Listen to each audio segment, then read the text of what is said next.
Facebook ads को इतना powerful बनाने वाली चीज़ ये है कि ये इवन मोस्ट नीच्ड ऑडियंसेस को भी टारगेट कर सकती है। जब आप अपना एडवर्टाइजिंग ऑब्जेक्टिव चूज़ कर लेते हैं और अपना बजट सेटअप कर लेते हैं, तो नेक्स्ट स्टेप होता है उस ऑडियंस को आइडेंटिफाई करना जिसे आप टारगेट करना चाहते हैं।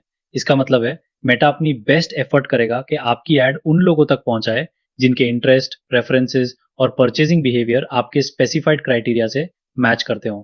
जो ऑडियंस आप डिफाइन करते हैं, वो ही लोग लाइकली आपकी एड रिसीव करेंगे।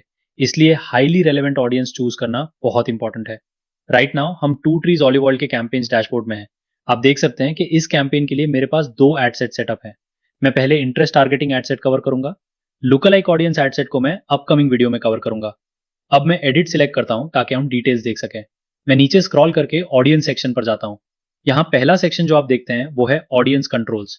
ये एक ओल्डर ऑडियंस टारगेटिंग मेथड है जो अब एडवांटेज ऑडियंस सेक्शन से रिप्लेस हो चुका है। ऑडियंस कंट्रोल्स आपको लिमिटेड रेस्ट्रिक्शंस प्रोवाइड करते हैं कि कौन आपकी एड्स देख सकता है। इसका मतलब है कि आपकी एड्स उन लोगों को शो नहीं होंगी जो आपकी selected locations, minimum age, language या एक्सक्लूडेड कस्टम ऑडियंसेस के बाहर है। मेटा कहता है कि advantage audience usually better results देती है क्योंकि इसके पास न्यू ऑडियंसेस फाइंड करने के लिए ज्यादा फ्लेक्सिबिलिटी होती है। ये सिर्फ उस ऑडियंस तक रेस्ट्रिक्टेड नहीं रहती जो आप स्पेसिफिकली डिफाइन करते हैं। एड्स आपकी selected custom audiences, age range, gender और डिटेल टारगेटिंग के बाहर के लोगों को भी शो हो सकती है। मेटा इनिशियली आपकी ऑडियंस सजेशंस को प्रायोरिटाइज करता है और फिर ब्रॉडर ऑडियंस की तरफ मूव करता है। अल्टीमेटली एल्गोरिदम आपकी एड किसी भी ऐसे पर्सन को शो कर सकता है जो डिजायर्ड एक्शन या कन्वर्जन कंप्लीट करने के ज्यादा लाइकली हो। आप इन दोनों ऑप्शंस के दरमियान स्विच कर सकते हैं। राइट साइड पर आप देख सकते हैं कि मेटा सजेस्ट कर रहा है कि हम एडवांटेज ऑडियंस पर मूव करें। मैं अप्लाई नाउ सिलेक्ट कर सकता हूं और ये हमारे ऑप्शंस को चेंज कर देगा। लेकिन मैं यहाँ ओल्डर ऑडियंस मेथड यूज करूंगा सिर्फ इसलिए ताकि आपको मोर डिटेल सेटिंग समझा सकूं। अल्टीमेटली ये आप पर डिपेंड करता है कि आप किस ऑप्शन को प्रेफर करते हैं और प्रोबेबली बेस्ट आइडिया ये है कि आप दोनों को टेस्ट करें। यहाँ आप देख सकते हैं कि मैंने ऑडियंस इस तरह सेटअप की हुई है। अब मैं एडिट सिलेक्ट करता हूं ताकि हम इसे क्लोजर लुक दे सकें। टॉप पर ऑडियंस नेम है। हमने डिसाइड किया है कि हम उन लोगों को टारगेट करेंगे जिन्हें कुकिंग में इंटरेस्ट है, एज 25 से 7 और लोकेशन यूनाइटेड स्टेट्स। मैं एडसेट नेम को प्रिटी डिटेल्ड रखना प्रेफर करता हूं ताकि जब मैं रिपोर्टिंग हाई लेवल व्यू से देखूं तो मुझे क्लियरली समझ आए कि ये एडसेट किस ऑडियंस के लिए था। राइट साइड पर हम एस्टिमेटेड ऑडियंस साइज देख रहे हैं जो 150 मिलियन से 180 मिलियन के बीच है। ये एक डिसेंटली ब्रॉड ऑडियंस है। नीचे लोकेशन यूएस सेट है, मिनिमम एज 18 है और उसके नीचे आप कस्टम ऑडियंस एक्सक्लूड कर सकते हैं। फॉर एग्जाम्पल वो लोग जो आपकी कस्टमर लिस्ट में है या वो लोग जो आपका फेसबुक पेज लाइक कर चुके हैं। ये वो लोग हो सकते हैं जिन्हें आप ये स्पेसिफिक एड सर्व नहीं करना चाहते। इसके नीचे एडवांटेज ऑडियंस ऑप्शंस है। यहाँ आप देख सकते हैं कि मैंने एज 25 से 60 सेट की है और ऑल जेंडर सिलेक्टेड है। अब यहाँ से चीज इंटरेस्टिंग होती है। यही वो प्लेस है जहां आप इंटरेस्ट ऐड करते हैं। जब आप इंटरेस्ट टारगेटिंग का टर्म सुनते हैं तो बेसिकली इसी सेक्शन की बात हो रही होती है। आप डेमोग्राफिक्स, इंटरेस्ट और बिहेवियर्स चूज करके टारगेट कर सकते हैं।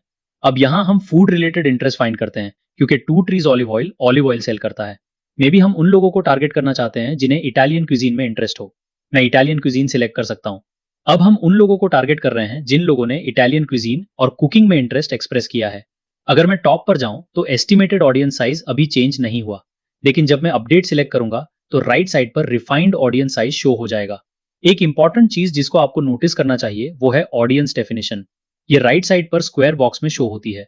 राइट नाउ आप देख सकते हैं कि हम मिडिल जोन में है जहां ऑडियंस सिलेक्शन फेयरली ब्रॉड है। हमारी estimated audience size around 100 million people है। Usually at least 25 million people targeted होना गुड होता है। इसका मतलब है कि आपके पास ब्रॉड इनफ ऑडियंस है जहां मेटा अपना काम प्रॉपरली कर सकता है। हम चाहते हैं कि मेटा के पास काम करने के लिए ज्यादा से ज्यादा रूम हो। ऑडियंस को बहुत ज्यादा नैरो करना आपकी एड कैंपेन को ओवर टारगेटेड बना सकता है। इसका रिजल्ट फ्यूअर कन्वर्जन्स हो सकता है। अक्सर ऐसी कैंपेन्स ज्यादा एक्सपेंसिव होती है, राइट पीपल तक प्रॉपरली डिलीवर नहीं होते और अगर आप न्यूअर एडवर्टाइजर है तो लर्निंग फेज से एग्जिट करना भी मुश्किल हो जाता है। एक और इंटरेस्टिंग चीज यह है कि आप अपनी ऑडियंस को एड्स मैनेजर डैशबोर्ड में भी एक्सेस कर सकते हैं। लेफ्ट मेन्यू से ऑडियंस सेलेक्ट करें। यहां आप अपनी सारी प्री क्रिएटेड ऑडियंसेस देख सकते हैं। फिर आप उन ऑडियंसेस को फ्यूचर एड कैंपेन्स में इजीली यूज कर सकते हैं। आपको हर दफा ऑडियंस स्क्रैच से क्रिएट करने की जरूरत नहीं होती।